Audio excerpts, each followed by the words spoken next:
right now. When I look at you, I don't see your mistakes. That's why we need each other. Marvel Studios' Thunderbolts. Thunderbolts is the 36th entry into the Marvel Cinematic Universe and the second entry into the MCU to hit theaters this year. Of course, earlier this year we got Captain America: Brave New World, and later this year we'll be getting Fantastic Four: First Steps. But today we're talking about Thunderbolts, and Thunderbolts is directed by Jake Schreier, and it brings together a group of B characters from previous entries into the Marvel Cinematic Universe who are going to become a new group of heroes going forward into the MCU. Let's do the review. Here we go. That is one big pile of shit. No, I shot him. Bullets in the fall killed him. So like I said before, Thunderbolts brings together a group of B characters from previous entries into the Marvel Cinematic Universe, and some of these characters have had a bigger spotlight than others. For instance, you get Sebastian Stan coming back as the Winter Soldier once again. We've seen him in multiple entries into the MCU. Now, while we've only seen Florence Pugh's character a couple of times in the Hawkeye show and in the Black Widow film, you do get her back as Yelena, the new Black Widow for the MCU going forward. We also get returning characters from Wyatt Russell as U.S. Agent, David Harbour as Red Guardian, Hannah John Kamen as Ghost, Olga Kurylenko as Taskmaster. You also get the return of Julia Louis-Dreyfus's character of Valentino, who's this big shadow government CIA operative who seems to be trying to pull the strings behind different superheroes through the Disney Plus shows. And you also get introduced to Lewis Pullman's character of Bob. And that rounds out the cast for the people that we need to focus on in this review. Now, I want to be really careful when I get into the synopsis of this film because I feel like there's a lot of spoilery things that I could accidentally say or I could say in general, and this is a spoiler-free review. So moving forward without the spoilers, I will say for the synopsis that several of these anti-heroes get assigned a mission at the beginning of the film, and when they get to this mission, they realize that it's a death trap, that all of them were sent there to kill each individual one of them, and then there's a unit waiting outside to kill who's ever left. And so because of this, they decide to throw that plan out the window and form this team, this very unlikely team of anti-heroes, to not only get to the bottom of who set them up on this mission, but also now to face a new threat that threatens quite possibly the entire Marvel Cinematic Universe. And I know that's incredibly vague, and I wish I could give you guys more. Maybe in a couple days I'll make a spoiler review, but for now, that's the best synopsis that I can give you for Thunderbolts. If that sounds like a fun time, well, you should check this movie out. It is playing in theaters now. And before getting into my positives and my negatives, if this is the first time you found me, well, thanks for watching this video. And I would love for you guys to hit that subscribe button. Check out all the different content on my channel. Whether you like movie reviews just like this, or ranked list videos, or Blu-ray talk, I've got a ton of Blu-rays back there, and I love talking about them on this channel. So if you like movie content, I'd love for you guys to check those videos out, be part of the channel, comment down below. With all that out of the way, let's get into my positives and my negatives for Thunderbolts. So my first positive for this movie has to do with the very dark source material that this film deals with. It feels very new to the MCU, something we haven't really felt in the MCU in a long time, because I feel like the MCU has gotten into a formula over the last phase, maybe 2 phases. However, I like how this feels like something new being brought to the table, dealing mostly with the mental health of the people that are starring in this film. I mean, the movie opens with Yelena on a mission, and when she's on that mission, she's doing a voiceover while her character is sort of breaking in and killing people,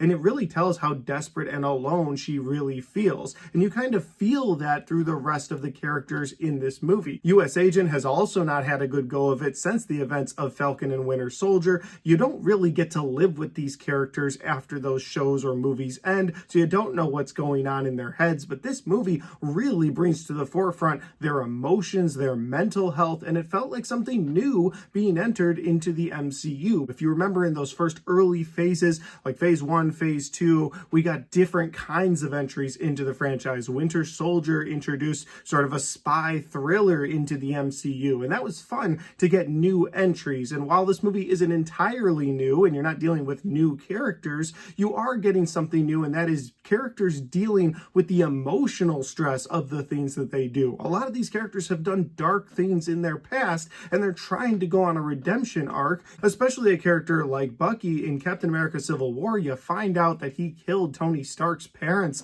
and so he's still dealing with a lot of that baggage. He had to do things that he was unable to stop himself from doing, and now he has to try and be a good person. And I feel like this movie does a great job dealing with that dark story. I mean, even one character that I want to be really careful about who I talk about in this movie deals with some really dark emotions, and if this character even touches you, it brings out the worst part of you. And I thought that that was incredible, and I thought that they dealt with the human emotion side very well throughout this film. But that leads into my second positive, and that is, while this movie is dealing with a lot of dark source material, it still has that fun MCU charm throughout. Something that I feel like the MCU has done so well over the years, no matter how they try to switch the genre up for the MCU, they still trickle in a lot of that humor, a lot of that charm that we've come to love over the years. And so you'll have characters in a bad situation, but one of them will be able to bounce a joke off another one, and it really plays. And I like that the MCU was able to keep that flavor of comedy in such a dark story, because there are needed moments of levity throughout this film, because I feel like you're watching some really dark source material. So when they sprinkle in that levity, that comedy throughout, you're like, all right, this is still an MCU movie. I'm still having a fun time. It still has that charm that we've all come to love. And a lot of that charm is because of my next positive, which would be the chemistry of the different side characters that are in this film. And that's basically what these characters are. I mean, Ghost had one film in Ant-Man and the Wasp where she was sort of a misunderstood villain. Of course, Walton Goggins was the real villain in that movie, but Ghost was sort of a side character, and we never saw her again. So to see her show up in this movie and then to become part of this Thunderbolts team was so much fun, because you got a little bit out of her finally. But it doesn't just end with Ghost. You get so much more out of US Agent. You sympathize with that character. Yes, that character may have made mistakes in the past, but this character's development over the years, and now this group with this chemistry that they have, I bought into it completely. Because of course, they're all basically side characters, kind of bad guys in their own way, so they're not going to group up all at once. And so I like the struggle it took to put them together. And in this movie, when you're not getting introduced to too many new characters, I do love that they still took that approach of a movie that needed to build a team, to give a team a reason to get together at the end and say, we are the Thunderbolts. I thought that was really cool. My next positive for this movie is going to be the action scenes, and while they are a bit limited in this film, because again, the movie deals with the emotional side of these characters more than any other aspect, you do get some of those fun Marvel choreographed fight scenes that we've come to love. Like the beginning of this movie, you get Yelena on her mission, then you get the death trap with several of these characters being sent in together. You get a pretty cool scene with the Winter Soldier that was in the trailers, and then towards the end of the movie, you get all of these anti-heroes versus a new big bad for the universe. I'm just gonna say it, I'm gonna be careful about it, but they pretty much told you in the trailers who was coming. So you get the character of Sentry. I won't give any spoilers around where Sentry comes from, but Sentry is a very powerful character, and you get to see this character put a display of its powers out there that I thought were awesome. Again, I'll leave it at that. So you get that Marvel action again that we've come to love over the years. And since I touched on Sentry, I am going to keep this spoiler free, but I do want to talk about the character of Sentry really quick, because this character of Sentry has two sides. He has a good side, which is the Sentry side, and he has a side known as the Void, and the Void is a very dark, scary side. Again, deals with those emotions and those dark moments with the characters, and I thought the way that they shot those scenes with Sentry was pretty awesome, because when you see the character of Sentry in a good light, you got a character in a golden suit with a cape, a big S. This character looks like it belongs with the superheroes. But when you get the dark side of this character, the Void, well, they pretty much black out the character entirely, where you only see this character in sort of shadow form. It's hard to explain, but basically completely blacked out head to toe when it's being evil. And again, I thought that was a really cool way to show this character. The only light from this character was its like yellow eyes, and I thought that was really cool. I loved the way they shot that character. again gave me something new into the MCU. And that'll lead me to my final positive for this movie, and that would lead me to the end credits scene. We've had several end credits scenes in the past several years for Marvel that have gone absolutely nowhere. Maybe they will down the line, but I'm getting sick and tired of these new things happening in the end credits scenes, and they go nowhere 4 or 5 movies later. For instance, in Thor: Love and Thunder, you finally get to see the big Hercules character come out. It's clear Hercules and Thor are going to meet one day, but absolutely no mention of when we're getting the next Thor film or if anything will ever happen with that. Or you get the end credit scene of Eternals, where you have some very big implications of what's coming next in the MCU, only to never see those characters again several years later. And it felt so distant from what we used to get in phase 1 or phase 2 of the MCU, where they were building towards something very important,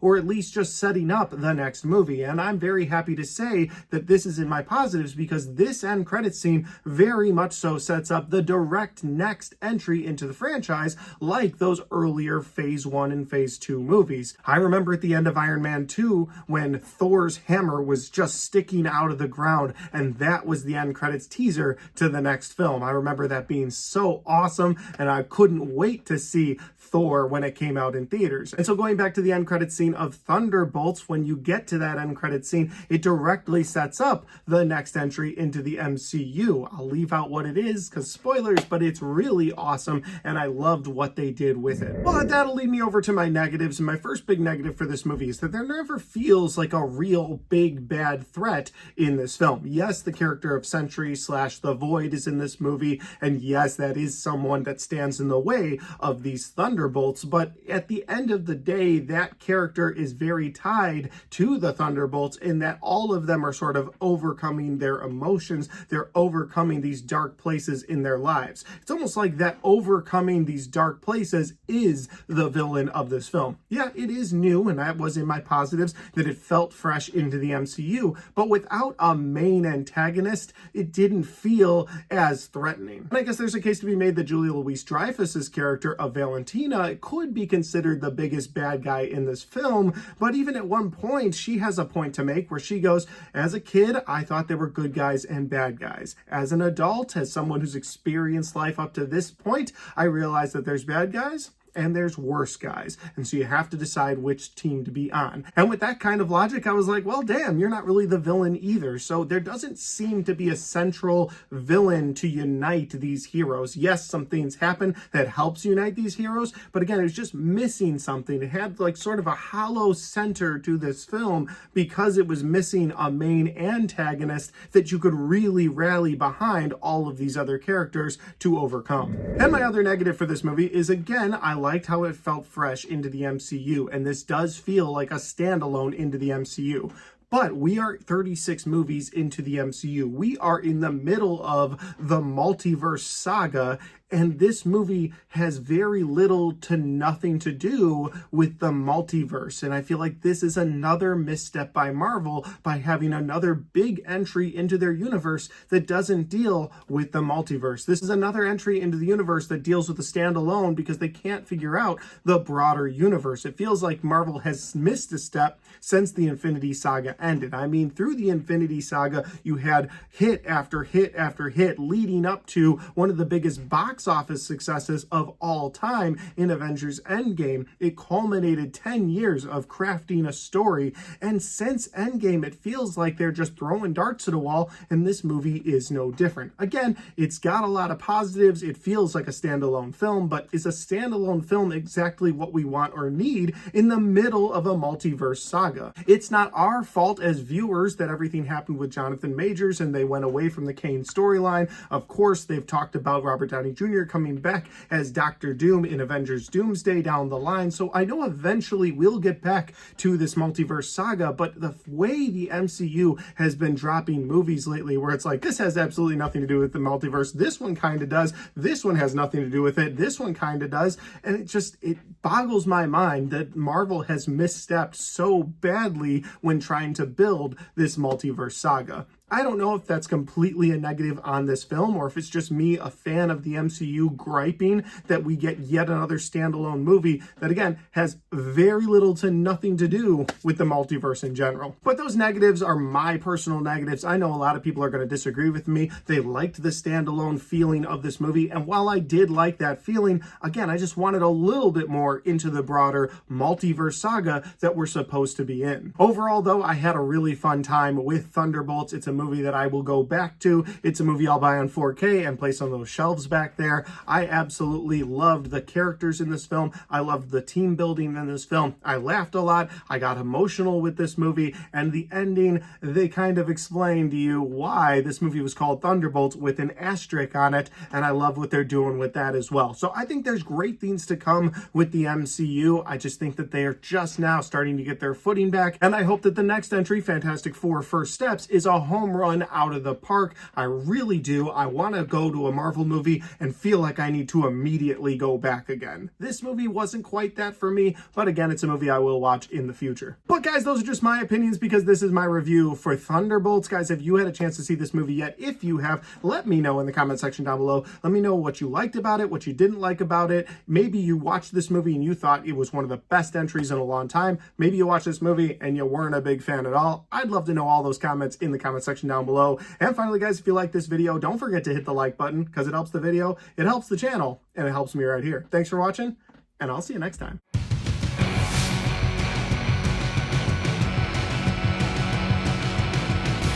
Alright guys, we got to the end of my Thunderbolts review. It was a fun time watching this movie, although I did have to move in the theater about 30 minutes into the movie. There was only about 20 people in my showing. I'm in the top row middle, and these two people that bought tickets almost at the end of the row decided they were going to sit almost directly next to me and then sound like horses chewing popcorn. And I was like, okay, that's pretty annoying, but I'm going to just tone that out. I'm going to move forward with this movie. And then as the movie started going, the guy was clearly way more into this than the girl, but she wanted to be filled in on stuff. So when Yelena came on screen, she goes, and who's that exactly? And he was like, oh, well, it's this person because this, and this. And I was like, all right, guys, like, I'm going to need you to stop. Like, I didn't say that, but like, that's what I'm thinking. And then when the next character came out and the next character came out, she just kept asking. And I was like, you know what? I'm done. I moved to the other side of the theater, way down the row, and I enjoyed the movie in peace from that point on. So that was my experience with Thunderbolts. Still had a fun time with this movie though. Guys, if you want to check out any of the other content on my channel, well, I've got all of my best and worst of 2025 right there. And I've got all of my 2025 movie reviews right there.